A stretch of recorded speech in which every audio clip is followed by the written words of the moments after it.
So, magandang araw sa inyong mga tropa. Kung umaga man dyan or gabi, magandang araw sa iyo tropa at pinanood mo tong video na to.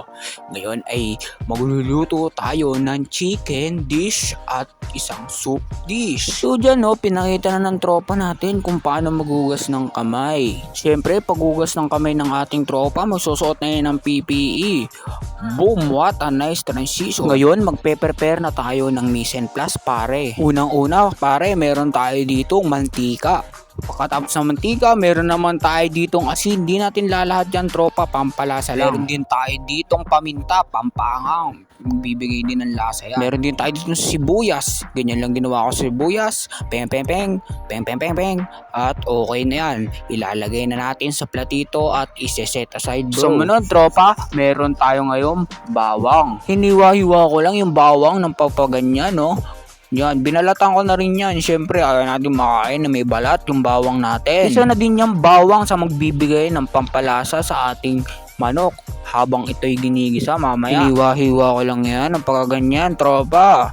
At ngayon, ilalagay na natin siya sa platito at iseset aside. Pagkatapos nating hiwain ng bawang, meron tayo ditong luya, pampatanggal ng lansa ng manok. Hiniwa ko lang ang luya ng papaganyan, kita nyo naman. Siyempre, ng main ingredients ng ating tinola, nang bibigay ng lasa sa ating sabaw. Ko lang ang ganitong proseso ng paghihiwa, tropa. Pagkatapos nating hiwain, ay ilalagay na natin to sa platito at pwede nang iset aside. Meron naman tayo ditong chicken cubes, pare, pampabigay din ng lasa yan. Sumunod sa ating chicken cubes, meron tayo dyang manok. Pinaiwan na natin yan sa palengke. Hinugasan na din natin at dinerain. Meron din tayo ditong dahon ng sili. Tinanggal ko lang ang dahon at ang tangkay ng sili. Ganyan ko lang siya hanggang sa iset aside ko na. At pagkatapos ay hinugasan. Kita nyo naman ang linis niyan. Sumunod dyan na hiniwa ko ang sayote. Binalatan ko lang yan at tinanggal ko mga puti-puti tulad ng nakikita nyo. At wala! Ayan na ang ating sayote. At ang ating huling sangkap ay patis. Ayan na magtatanggal ng lansa ng ating manok habang ito'y ginigisa. At ito na ang ating mga ingredients. At dito nagpapirihit tayo ng ating kawali. After mapreheat ng kawali, ilalagay na natin ang ating mantika. Siyempre, para hindi manikit pag tayo nagigisa. Samang mekos-mekos lang dyan ng tropa natin. Sunod ay isosote na natin ang ating bawang. Aantayin lang natin yang mag golden brown. Mekos-mekos na rin yan ulit ng ating tropa. Sunod na ilalagay natin dyan ang ating sibuyas. Aantayin lang natin ang ating sibuyas na mamula-mula para lumabas ang kanyang lasa. Tamang mekos-mekos lang ulit dyan ng ating tropa. Dito ay nilagay ko na ang aking luya kaso mali yan. Dapat inuna niya yung luya.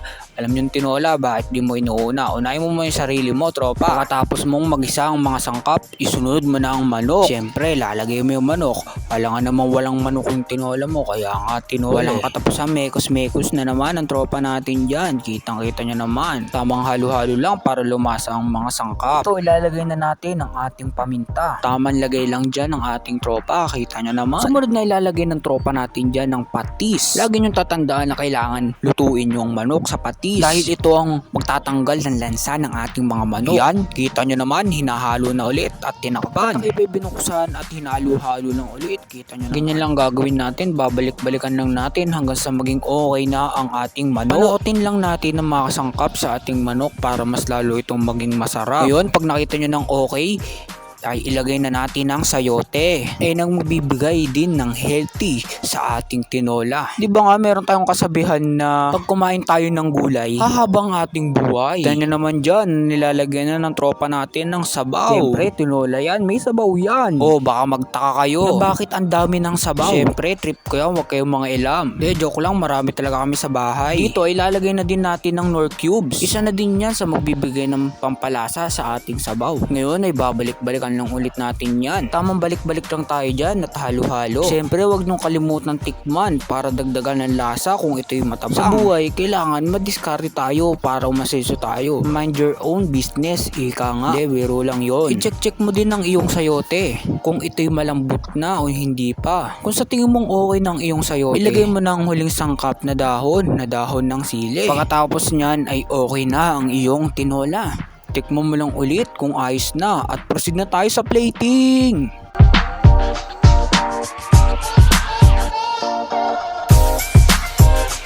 So nandito na tayo sa second dish natin. Meron tayo ditong garlic, tropa. Hiniwa-hiwa ko lang yung garlic ng papaganyan. Pagkatapos na ilalagay lang natin sa platito at iset aside na yan. So yung pagkatapos nating hiwain ng bawang, meron tayo dito ngayong sibuyas. Katulad lang ng kanina, hihiwain lang natin ang sibuyas. Yun o, kitang-kita nyo kung anong ginagawa sa sibuyas. So, isang sibuyas natin sa magbibigay ng lasa. Pagkatapos na ilalagay lang natin siya sa platito. At ito na ang ating sibuyas. Dito ay meron tayong asin at paminta. Siyempre, hindi natin lalahat yan kasi aalat.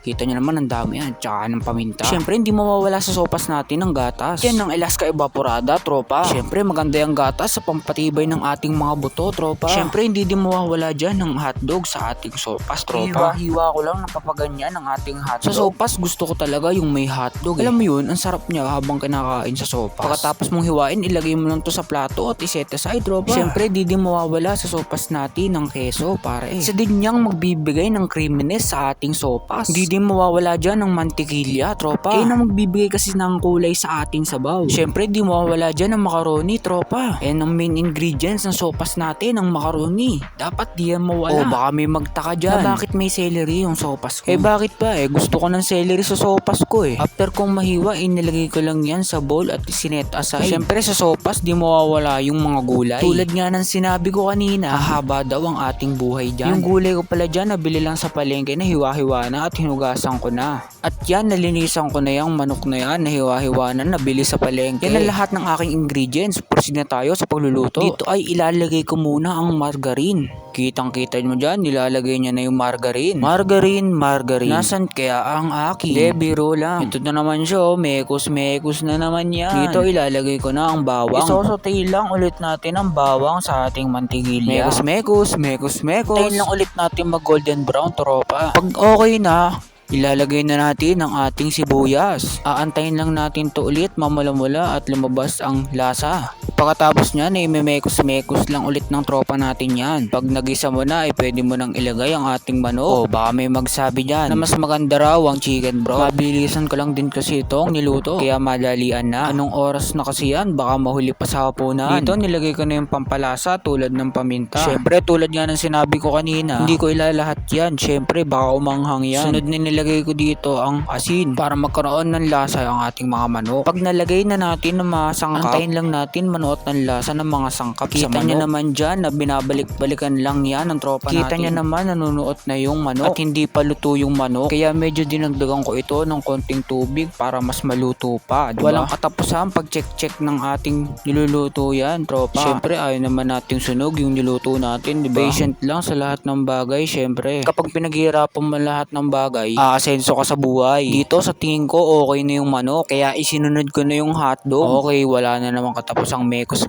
yan, tropa. Alam nyo, sa totoo lang, pagod na ako mag voice over. Joke lang, di pa tapos yung video, continue tayo. Yan, nilagay ko na dito yung karagatan. Yung tubig pala, tropa. O baka may magtaka na naman dyan. Sobrang dami ng tubig ng sopas ko. Madami kasi kami dito sa bahay. Kaya kailangan din na marami yung niluluto ko lagi. Kaya nyo, yung kanina, yung tinola. Swimming pool, di ba? So okay mga pare, back to topic tayo. Yan dito, kitang-kita nyo naman na walang katapusan yung pag-check ni tropa dito sa kanyang sopas. Tapusan na ako na sasabihin, tropa. Ako na lang yung mag-voice over dito. Dito, pag tingin mong okay na at kumukulo na, ilalagay mo na ngayon yung macaroni. Pero sa totoo lang, mali yung ginawa ko Nahuli yung macaroni, dapat kasama yung sa gisa. Dito, nilagay ko na yung keso. Syempre, kailangan matunaw yan sa sabaw. After no, wala na namang katapusang halo ang tropa natin dyan. Dito, nilagay niya na yung chicken cube. Syempre, magbibigay ng lasa yan sa ating sabaw. Pagkatapos nun, itatakpan mo ng ulit yan, tropa. Tamang check lang ulit yan. Syempre, kailangan natin palambutin yung macaroni. Yung macaroni kasi yung magbibigay ng lapot sa ating mga sabaw.